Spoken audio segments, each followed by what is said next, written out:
পশ্চিম আফ্রিকার দেশ সেনেগাল একটি পুরুষতান্ত্রিক সমাজ, যেখানে এখনও পরিবারের বড় কোনো সিদ্ধান্ত নেওয়ার অধিকার মূলত পুরুষের হাতেই সীমাবদ্ধ। হোক তা সন্তান জন্মদানের মতো জীবন পরিবর্তনকারী প্রসবের সিদ্ধান্ত, কিংবা পরিবার পরিকল্পনার মতো গুরুত্বপূর্ণ স্বাস্থ্যসেবা, নারীদের নিজস্ব সিদ্ধান্ত প্রায়শই উপেক্ষিত হয়। প্রতিটি পদক্ষেপেই শেষ পর্যন্ত প্রয়োজন পড়ে স্বামীর অনুমতির। কিন্তু এই চিত্র পাল্টাতে উদ্যোগ নিয়েছে জাতিসংঘ। চালু করেছে এক অভিনব কর্মসূচি। এর নাম স্কুল ফর হাজব্যান্ড বা ভালো স্বামী হওয়ার স্কুল।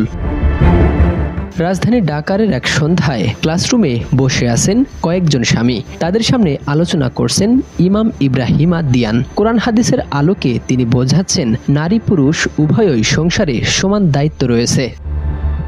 53 বছর বয়সী এই ইমাম বলেন, যে পুরুষ তার স্ত্রী ও সন্তানকে ভরণ পোষণে সাহায্য করে না, সে ভালো মুসলমান নয়। নিজ জীবনের উদাহরণ টেনে তিনি জানান, কখনো সন্তানের গোসল করানো, আবার কখনো স্ত্রীর কাজে সহযোগিতা করাটাই প্রকৃত দায়িত্বশীলতার পরিচয়ক। তার কথা শুনে কারো মুখে হাসি ফুটে ওঠে, কেউ বা হাততালি দিয়ে প্রশংসা করেন।